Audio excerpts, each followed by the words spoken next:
Assalamualaikum warahmatullahi wabarakatuh. Perkenalkan, nama saya Widianti Intan Permatasari dengan NIM 12042282124. Di sini saya akan mempresentasikan hasil mini project saya. Nah, di sini saya akan membuat website pengenalan barang aromaterapi. Berikut hasil jadinya. Terdapat halaman home yang akan menjadi welcome page.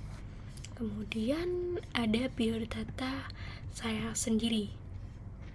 Setelah itu ada produk, ada halaman produk. Di sini ada halaman list produk. Nah, pada halaman list produk ini akan menampilkan seperti produk-produk apa yang diinput dengan kolom ada kode barang, nama barang, harga barang, deskripsi, satuan barang, dan opsi. Nah, opsi ini ada detail produk, edit, dan hapus. Kemudian juga ada tambah produk. Nah, ini. Jadi misal nih, kita akan mau memasukkan barang. Kita membuat barang 7. Nama barang oil diffuser. Harga barangnya 25.000. Oil rasa. Kemudian ini saya mililiter, kemudian simpan. Nah, dia akan otomatis muncul di list produk, tabel list produk ini. Kemudian ada case lagi ketika saya memasukkan nama kode barang yang sama. Misalkan harganya 66.000. Ini diffuser. Kemudian ini mililiter. Nah, ketika saya mau klik simpan, dia itu valid karena dan muncul kode barang sudah ada pesan itu. Karena kode barang ini saya buat bersifat unik, jadi tidak boleh sama. Jadi misalnya kita rubah barang 8. Kemudian ada case lagi ketika salah satu kolomnya itu tidak diinputkan, dia tuh juga akan muncul ini pesan error. Nama barang harus diisi. Nah, ketika dia error saat menyimpan itu waktu kita nginputin yang lain itu masih ada gitu. Kemudian ini ketika ada detail produk. Nah, ada kode barang, nama barang, harga barang, deskripsi, dan satuan barang. Kemudian kita edit. Nah, ini edit. Misal nih kita edit oil diffuser. Kita simpan. Oil diffuser 2.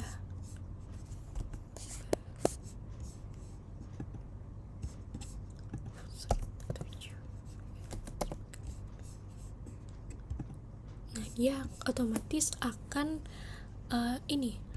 akan terganti.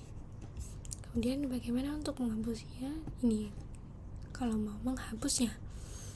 Kemudian kita beralih ke shortcutnya. Nah, yang pertama itu kita harus membuat projectnya terlebih dahulu, yaitu dengan cara ini, composer create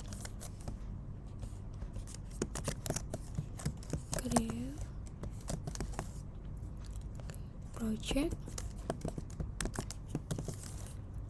Laravel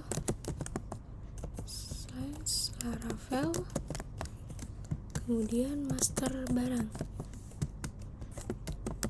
Berhubung saya sudah ada, jadi saya tidak akan merunningnya atau tidak akan membuatnya.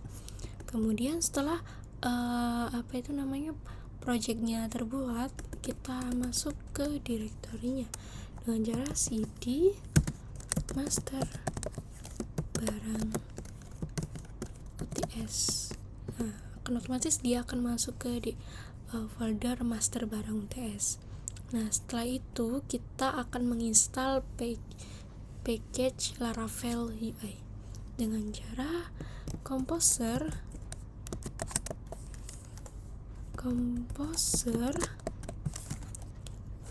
require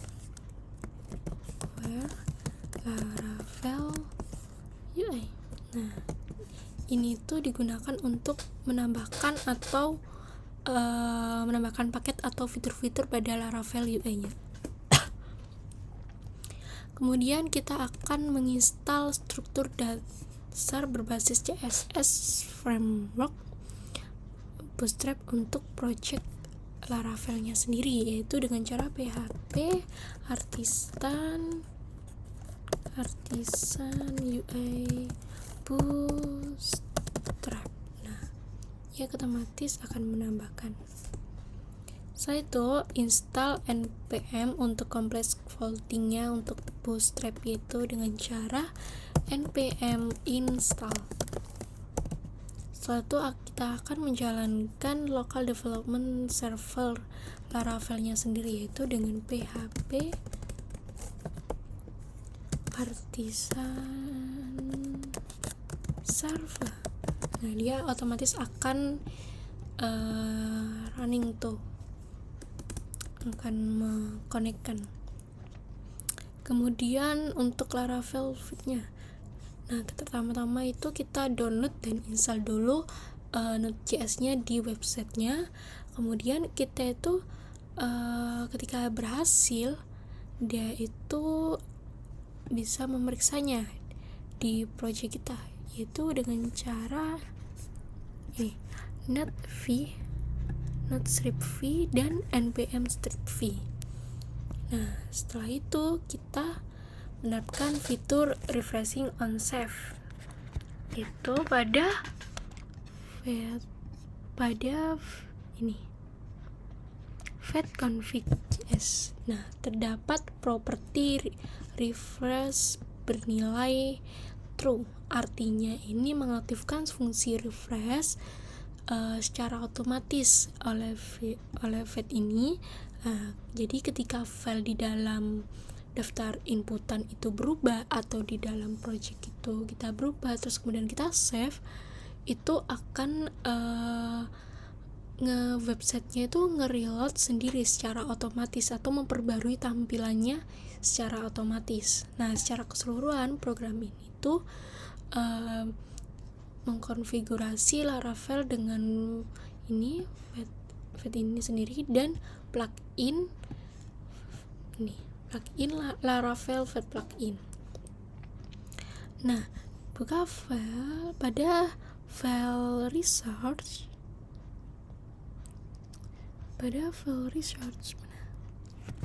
Nah, app.js ini digunakan untuk menerapkan processing static asset with fed. Jadi sehingga fed ini itu akan merujuk pada fed directory yang kita definisikan. Untuk misalnya ini di import global image, jadi kita akan mendefinisikan atau mengambil aset gambar dari image yang kita butuhkan nantinya. Jadi misal nih di home, di halaman produk kita inspect, nah terlihat di console. Nah, ini fed connect berarti dia itu otomatis sudah connect gitu.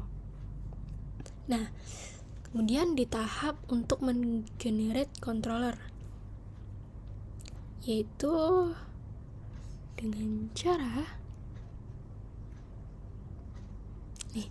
PHP artisan make controller product controller resource, artinya itu pada ini tuh nama file kita. Jadi ini. Nah, file ini itu di dalam produk controller ini terdapat kerangka kerja Laravel yang digunakan untuk mengelola operasi CRUD. Artinya ada create, read, update, delete terkait entitas produk. Jadi ada beberapa metode, maksud saya, yaitu ada metode index, yaitu digunakan untuk menampilkan halaman daftar produk dan saat memanggil metode ini. Kemudian terdapat metode create, yaitu digunakan untuk menampilkan halaman formulir untuk membuat produk baru. Kemudian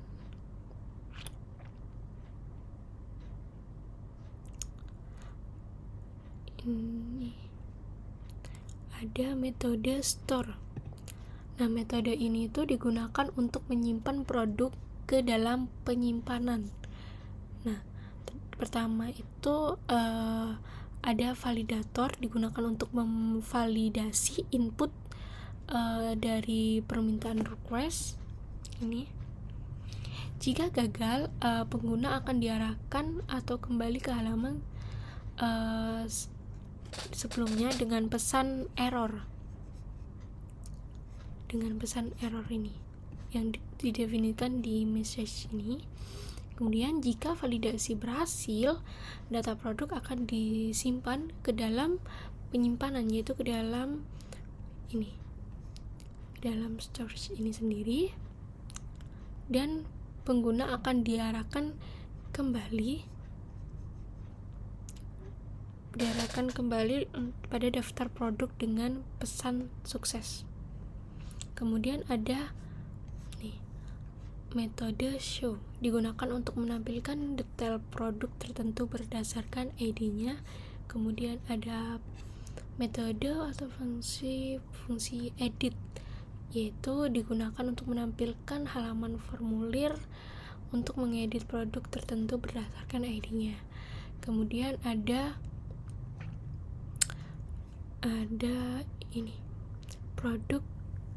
metode update. Nah, digunakan untuk memperbarui produk tertentu berdasarkan ID-nya dengan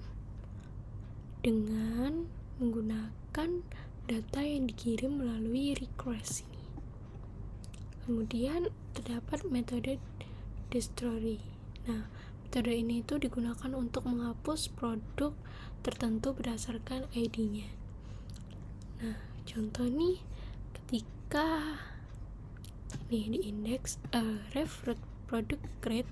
Nah, artinya button ini itu akan mengarahkan pengguna pada halaman web formulir untuk membuat produk baru yang sesuai dengan rute yang didefinisikan dalam aplikasi Laravel.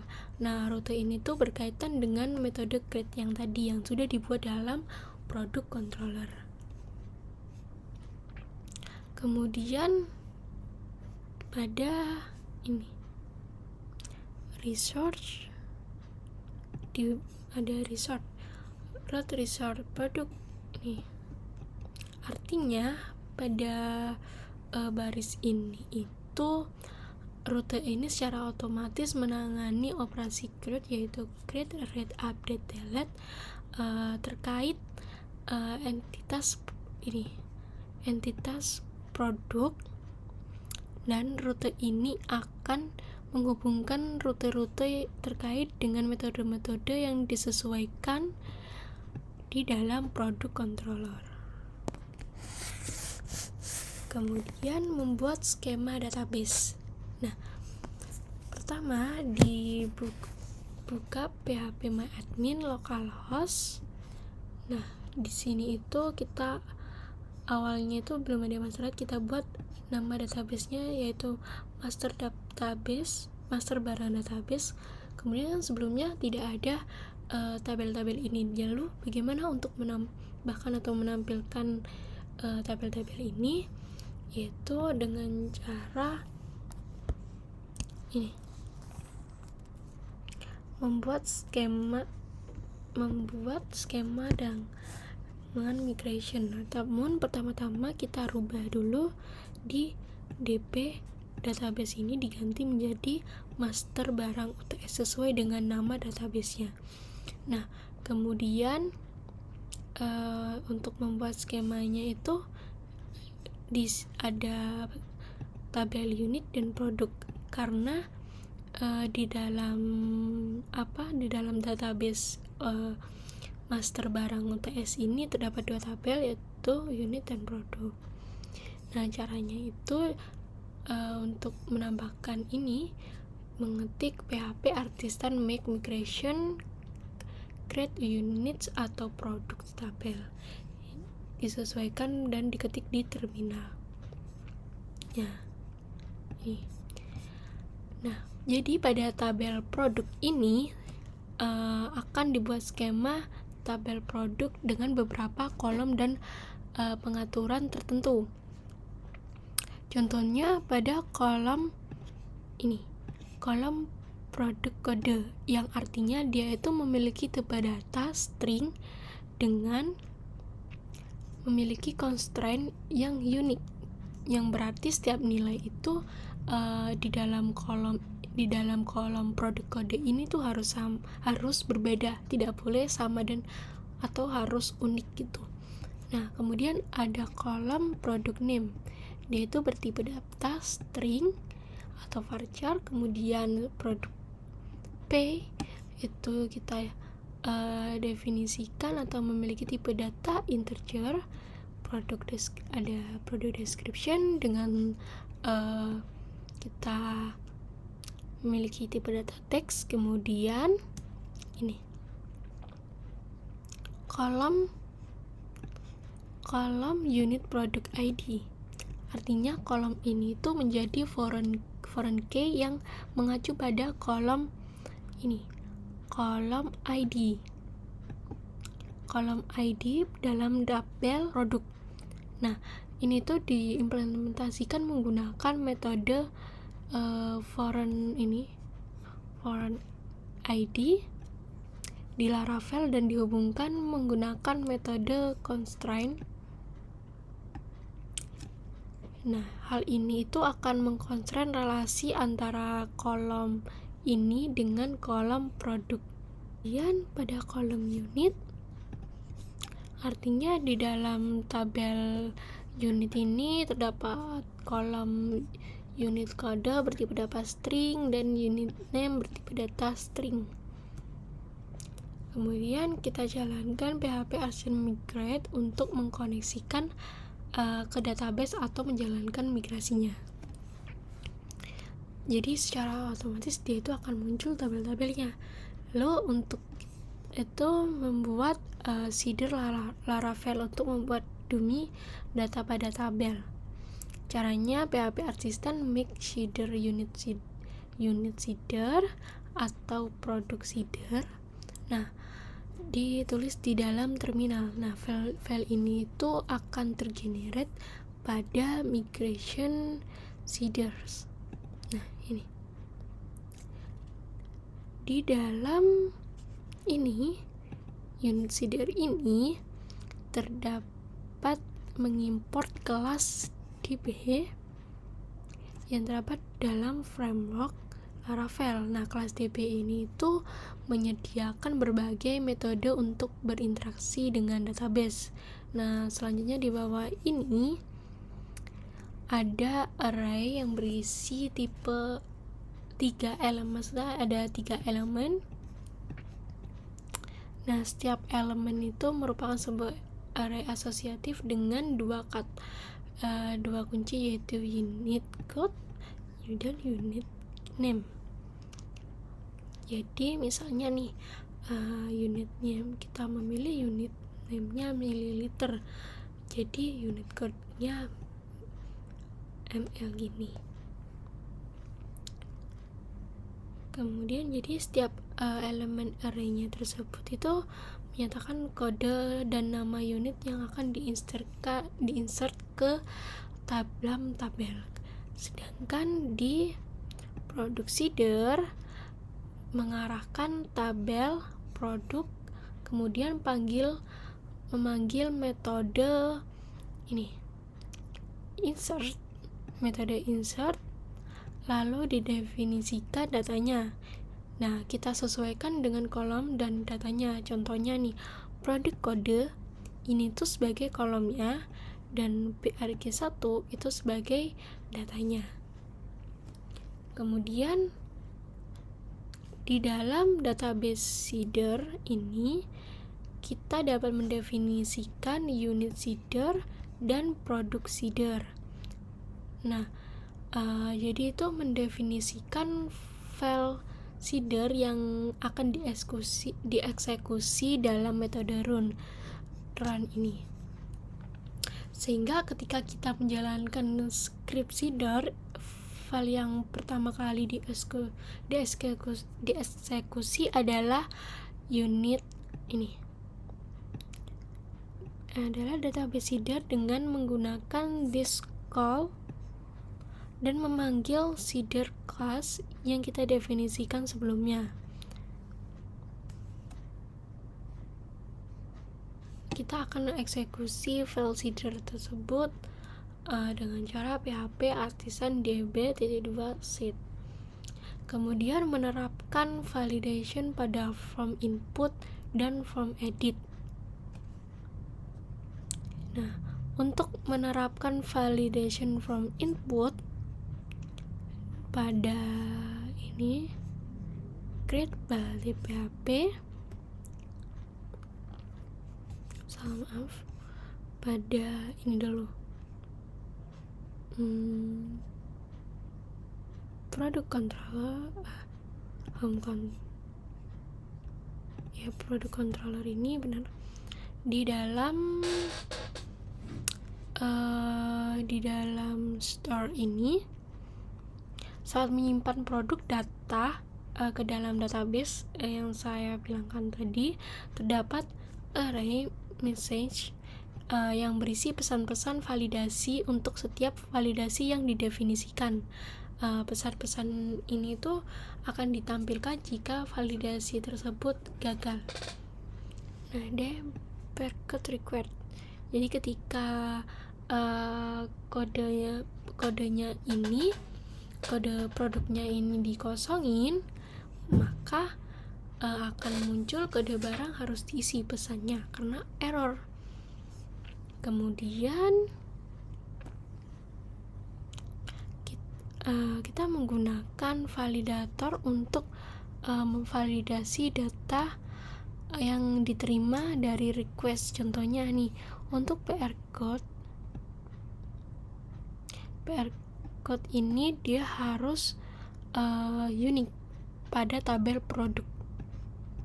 Kemudian jika validasi gagal, maka akan didirect kembali ke halaman sebelumnya dengan menampilkan pesan-pesan error tadi, yaitu di image ini. Nah, jika validasinya itu berhasil, data produknya itu akan disimpan ke dalam database. Nah, kita membuat objek produk di sini. Nah, kemudian mengisi properti-propertinya dengan data dari requestannya tadi dan menyimpan menggunakan metode save. Selanjutnya pada create body ini di view. Nah, pada kode ini itu terdapat elemen input dengan atribut ini contohnya.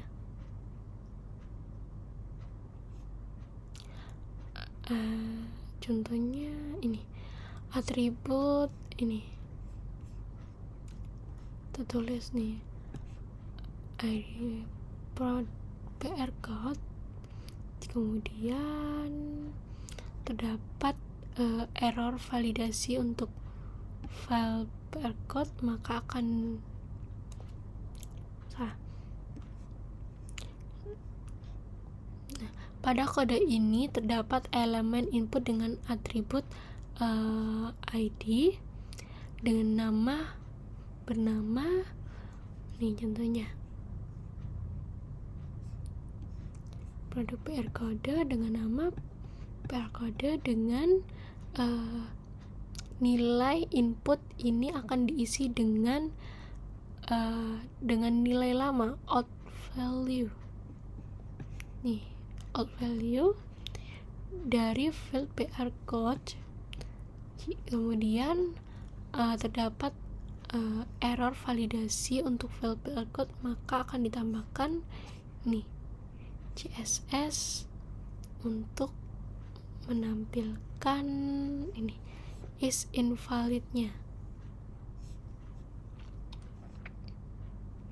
Is invalid pada elemen input tersebut. Nih, pada invalid-nya. Ini CSS bootstrap-nya.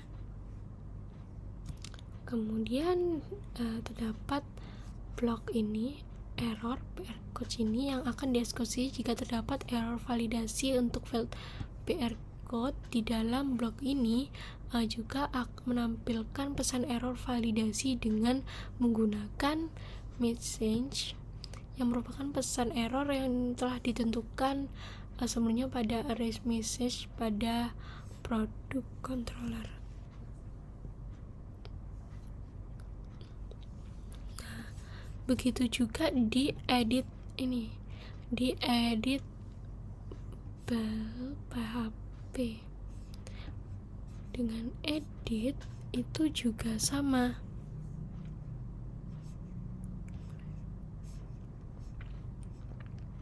Dia harus request ID-nya, ada message-nya, terus kemudian divalidasi. Jadi terus kemudian case ketika gagal, dia memproses validatornya, kemudian ini pada edit PHP. Nah, terdapat action untuk menentukan URL tujuan pengirim data form. Nah,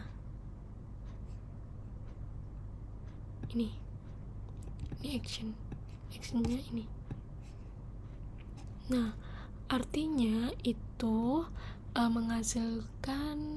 dihasilkan menggunakan fungsi root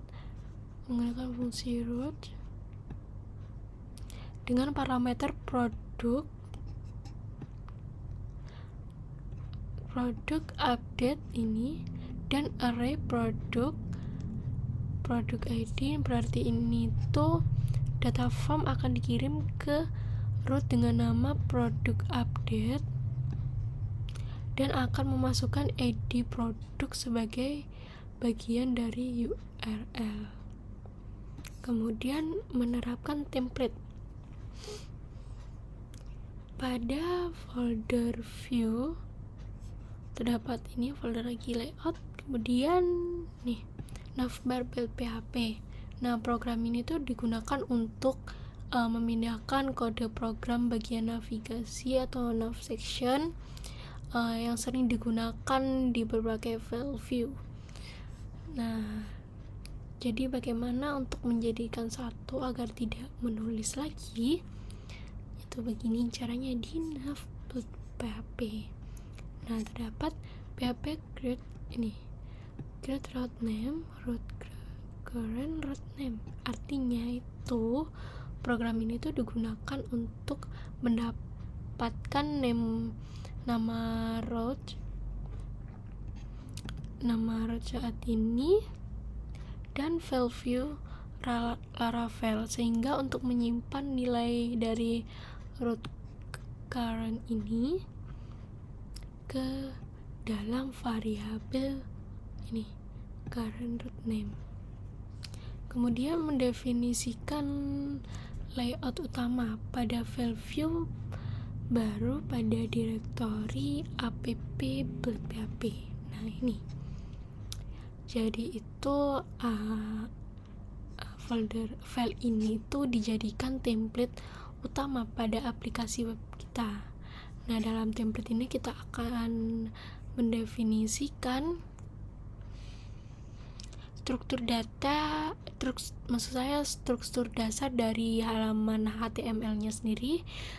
Selanjutnya kita menggunakan direktif Laravel ini, feed ini untuk memuat file app sccs, kemudian pada tag ini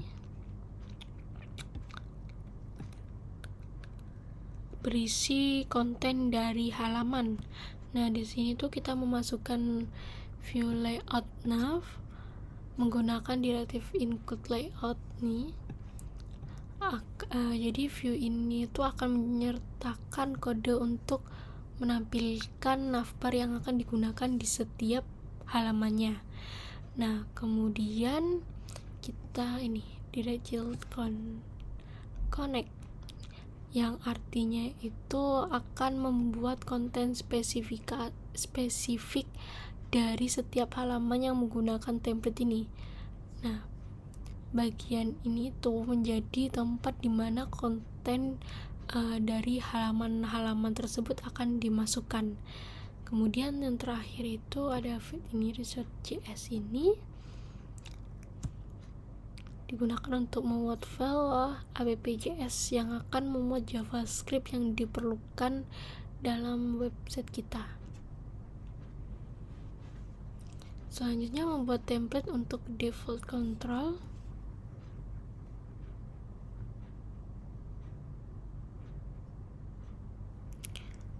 Di bagian ini. Nah, pada file ini tuh terdapat action tombol seperti selanjutnya membuat template untuk default control. Nah, pada file ini tuh akan dijadikan template default untuk konten di aplikasi web kita. Nah, sehingga konten di home ini yang awalnya ini homeblade ini kita pindahkan ke dalam sini default PHP. Kemudian pada membuat action section.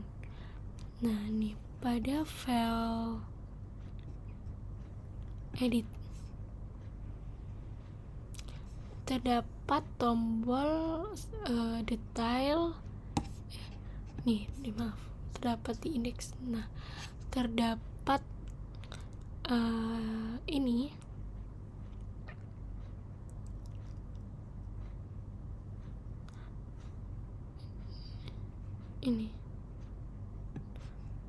file ini itu dipindah di action PHP. Nah, ini. Nah, di sini itu terdapat action tombol seperti edit, detail, dan hapus pada indeks build yang dipindahkan ke sini. Kemudian untuk button build save itu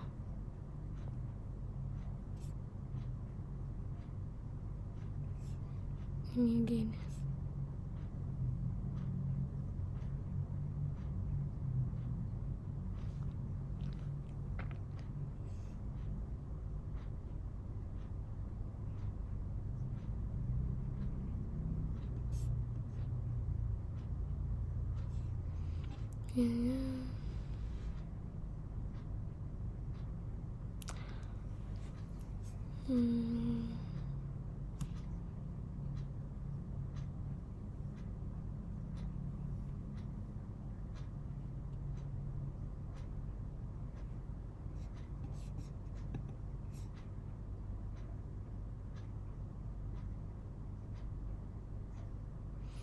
Kemudian file view untuk fitur menampilkan produk di index build.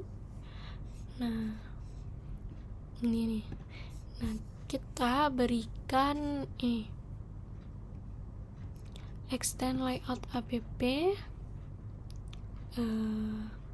kemudian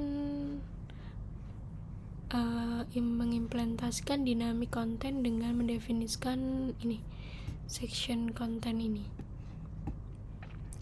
dan menampilkan file-file yang berisi kode program untuk action. Nah, ini dengan cara include. Nah, ini pada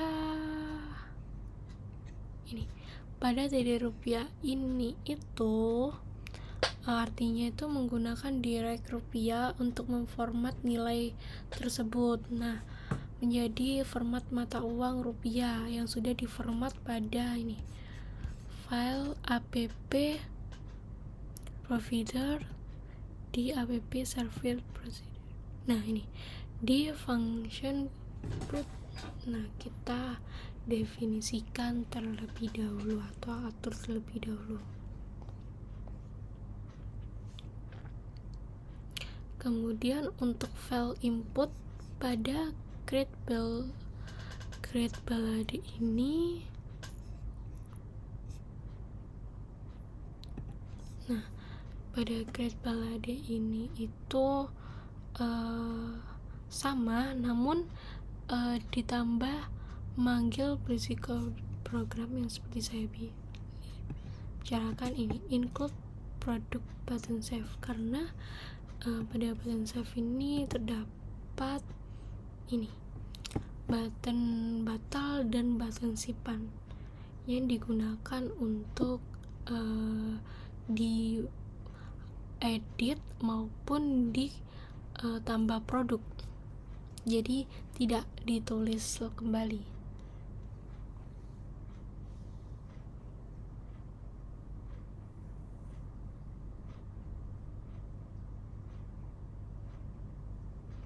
Kemudian di file show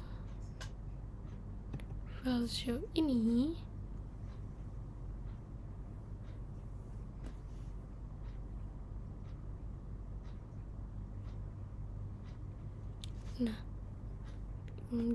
kemudian diatur di show build PHP ini, yaitu menampilkan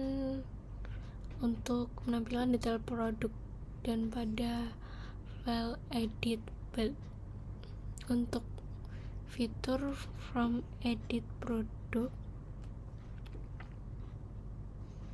Kemudian pada folder home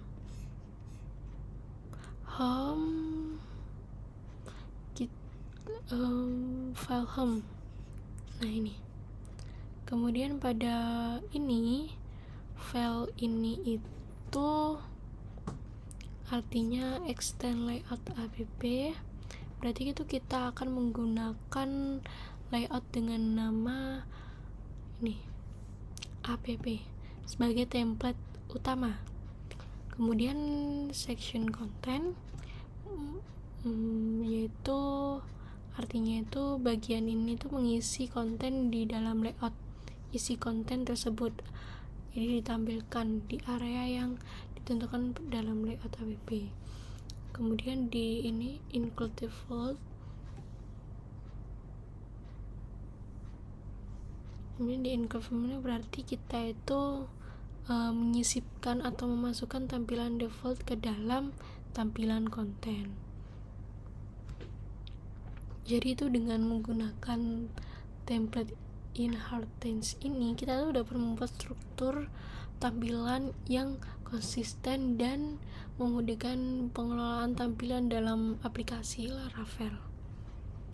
Kemudian menerapkan include ORM untuk berinteraksi pada database. Nah, ini pada product controller.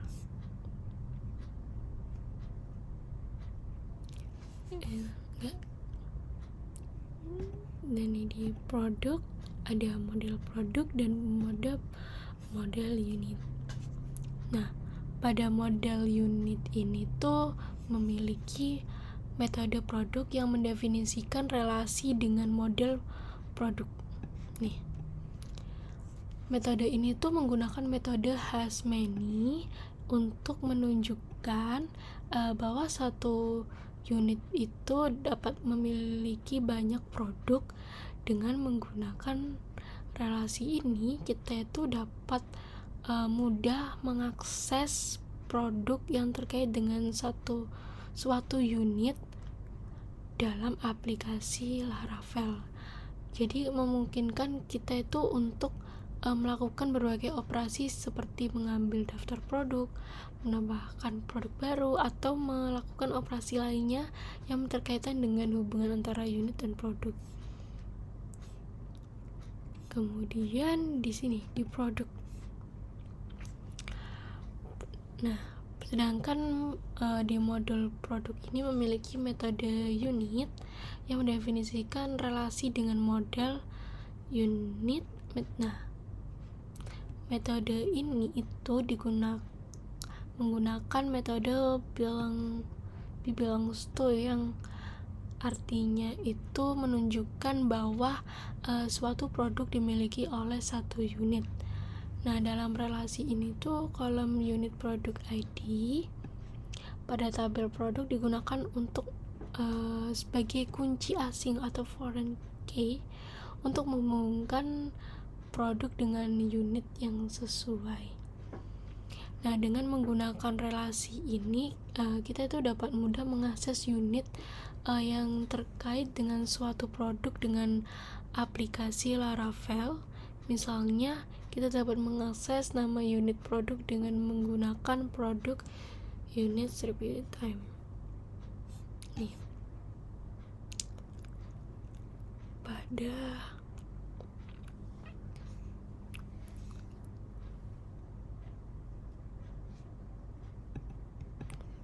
nih produk unit name.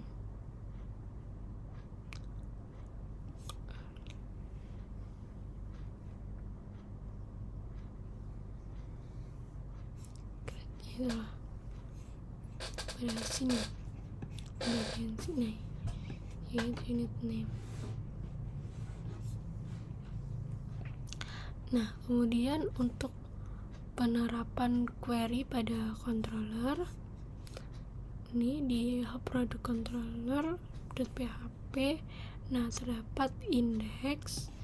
Nah, metode atau fungsi ini tuh menggunakan Eloquent ORM dengan metode with untuk mengambil semua produk beserta unit terkait. Nah, contohnya itu ini.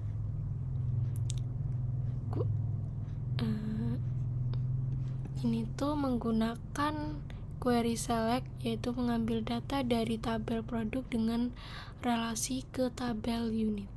Nih, tabel. Kemudian metode atau fungsi ini, metode ini tuh hanya mengambil semua unit yang ada di dalam model unit menggunakan Eloquent ORM. Nah,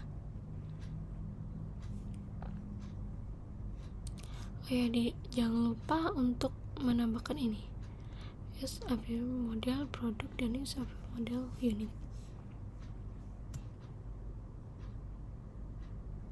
Kemudian ada store. Metode ini tuh adalah metode contoh query insert. Nah, data yang dikirim melalui request itu diperiksa menggunakan validator untuk memastikan validasinya. Jika validasinya gagal, pengguna akan diarahkan kembali ke halaman sebelumnya dengan pesan kesalahan.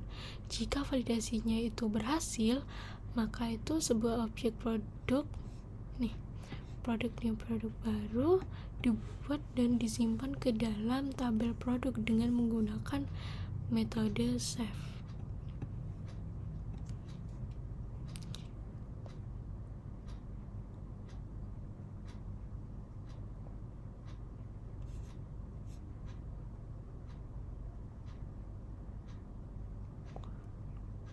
Kemudian ini di edit PHP. Nah, metode ini tuh mengambil data produk dengan ID tertentu,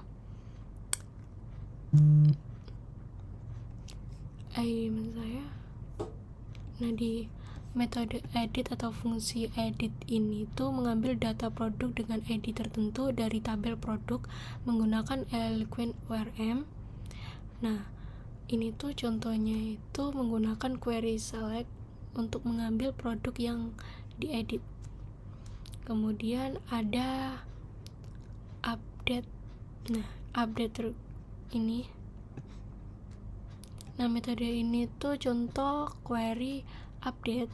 Nah, jadi itu data yang dikirim melalui request itu sama diperiksa dulu menggunakan validator. Jika validasi gagal, pengguna akan diarahkan kembali ke halaman sebelumnya dengan pesan kesalahan message ini. Jika validasinya itu berhasil, data produk dengan ID yang sesuai diperbarui dengan data yang dikirim melalui request. Kemudian ini di story ini, metode ini tuh contoh menggunakan query delete. Nah, metode delete ini dari model produk data produk dengan ID yang sesuai dihapus dari tabel produk. Nah, jadi itu metode index edit adalah contoh query select, kemudian start dan update itu contoh query insert dan query update, dan di story string itu adalah contoh dengan menggunakan query data. Sekian presentasi saya. Wassalamualaikum warahmatullahi wabarakatuh.